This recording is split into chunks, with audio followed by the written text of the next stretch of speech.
Mau nanya? Ya. Boleh mau tanya langsung deh. Langsung ya. Enggak. Ya. Assalamualaikum warahmatullahi wabarakatuh. Kok ini Ustadz ya? Koko aja kok. Oh, kok aja. Jin, kali ini tadi ada pembahasan tentang perceraian. Dimana tadi sebaik-baiknya setan adalah setan yang membuat suami istri bercerai. Kebetulan saya ini berprofesi sebagai pengacara. Banyak beberapa kali saya menangani kasus perceraian. Memang di pengadilan agama pun tertulis di situ perceraian adalah perbuatan halal tapi yang dibenci oleh Allah. Nah, dalam hal itu kan saya bekerja membantu seorang suami atau istri yang menggugat pasangannya. Dengan begitu peran saya ini membantu pasangan itu menjadi berpisah. Iya. Apakah saya juga menjadi setan gitu ya? Apakah saya juga menjadi setan? Iya. Satu itu. Yang kedua, apakah dari situ kan kita juga kan nggak mungkin kerja sosial. Iya. Ada lawyer fee yang diberikan. Apakah itu menjadi halal atau haram, apa sunat atau bagaimana ya, mohon pencerahannya itu. Apakah kan kalau kata orang Sunda, kalau mitos itu ya, Iya, misteri misteri atau atau katanya gini, kalau kata senior udah tangan perkara cerai itu jangan lebih dari 2 kali, nanti berdampak sama rumah tangganya katanya gitu. Nah ini mohon pencerahannya kalau untuk sebagai profesi dalam menangani hal itu bagaimana gitu. Sok jadi ustadz ya, jadi nasihatinnya enak masuknya. Baik istilah ya. Bicara cerai, betul perbuatan halal, tapi memang dibenci sama Allah. Dan kalau diri pribadi menasehati tentang sesuatu yang berkaitan dengan cerai, selalu diingatkan bahwa tolong, ini adalah perbuatan yang langkah yang benar-benar paling ujung, paling mentok, paling terakhir, yang menurut saya baru boleh diambil dengan satu syarat, dengan tidak bercerai dia itu bakal tambah jauh dari Allah, dan dia cerainya dengan tujuan untuk tambah dekat dengan Allah. Contoh, istri yang tiap kali sholat punggungnya disetrika sama suaminya, tapi nggak ada juga ya. Ya, ada mungkin di film-film azab ya. Kalau alasannya dia minta ingin berpisah supaya bisa sholat tanpa disetrika punggungnya, itu beda cerita. Ya. Dan kita mendapati misalkan sebagai lawyernya, oh dia minta tuh gara-gara tiap kali sholat disetrika sama suaminya. Oh ya udah, beda cerita. Ya. Tapi kalau misal ternyata cuma gara-gara naruh anduknya sembarangan, ambil baju tuh atasnya nggak diangkat dulu jadi pak balatak deh wae, ambil gunting nggak ditaruh di laci lagi, udah wae investasi ya kamu. Punten ya bicara ibunda, ada 4 wanita paling mulia di surganya Allah. 1 ibunda Khadijah radhiyallahu anha, 2 putrinya Fatimah radhiyallahu anha, terus ibunya Nabi Isa Maryam, yang terakhir istrinya Firaun malah, namanya Asia, bukan Aisyah ya, Asia.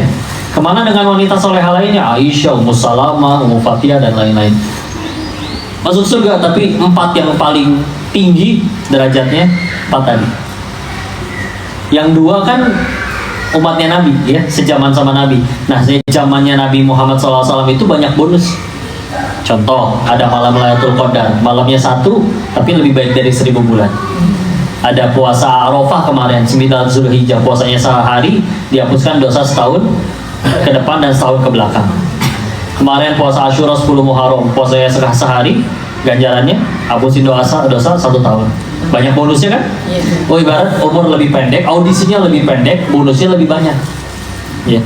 Nah, ada yang Asia kan di zamannya Nabi Musa, yang bonusnya nggak sebanyak zaman kita, zamannya Rasulullah.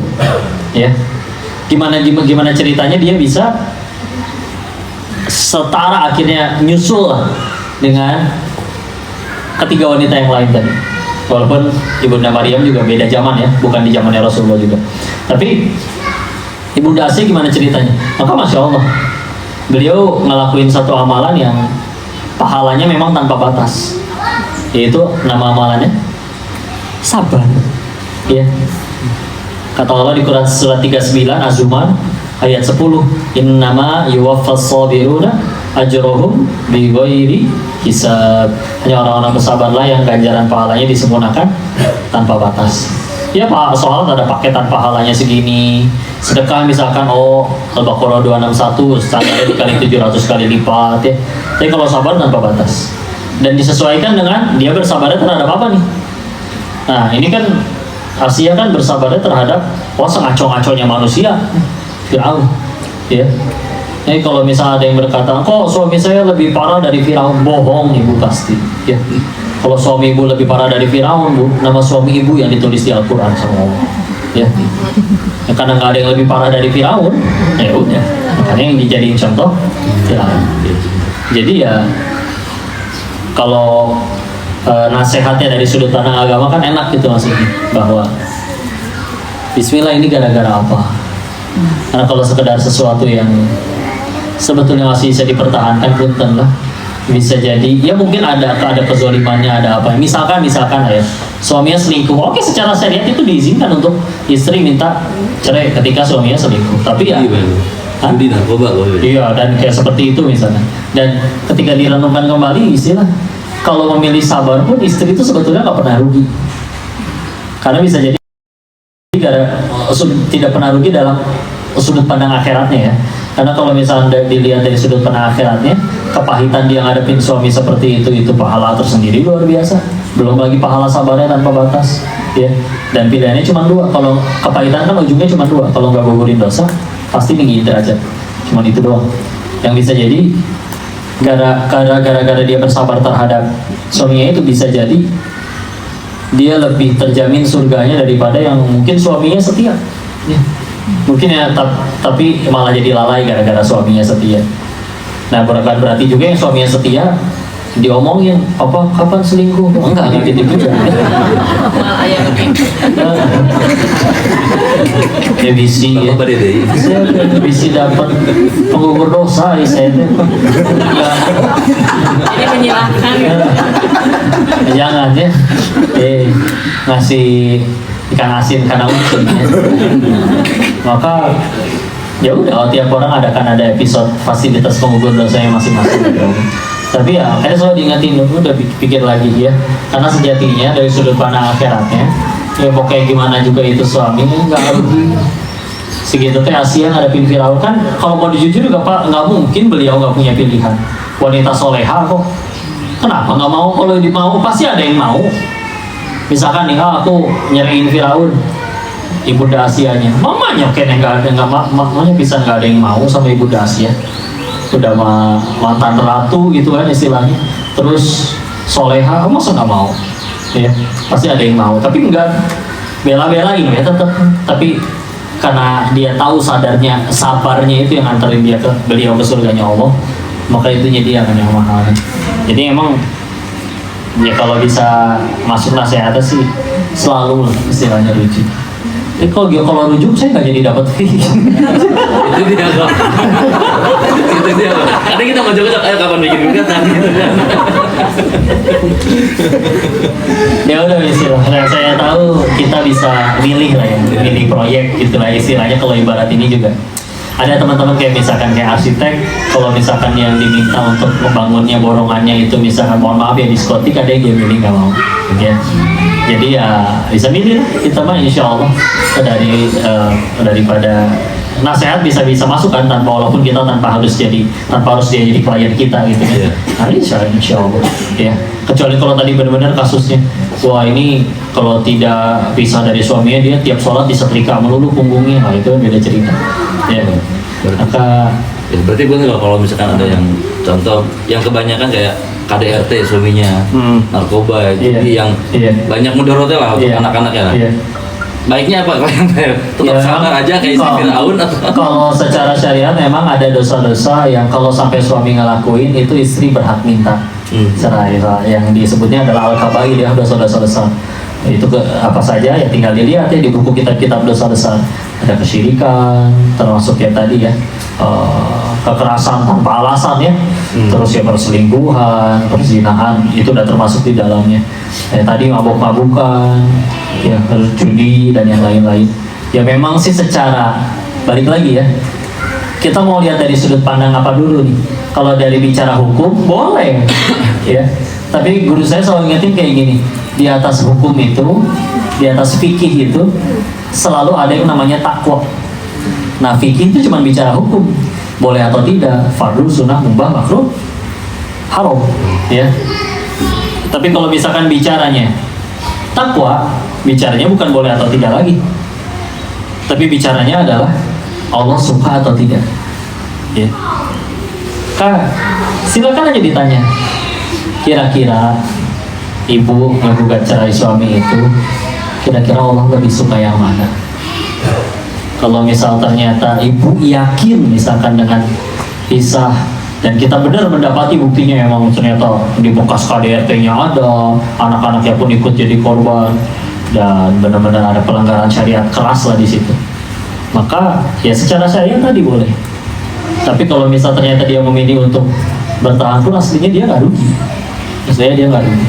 Bahkan kalau sampai ternyata dia, mohon maaf ya, kayak di film Azab misalkan, sampai mati dibunuh suami, bagi saya tetap bisa jadi gara-gara itu dia ke surga, syahid dan husnul khatimah, ya. Kalau bicara dari sudut pandang akhiratnya, karena balik lagi, ya bagi kita yang penting tidak ada pelanggaran syariat di dalam. Kalau misalkan benar-benar karena tadi ada pelanggaran syariat yang secara agama pun istri memang punya hak untuk minta diceraikan, ya sudah, ya, kecuali suaminya mau bertobat atau bahkan sudah bertobat, ya.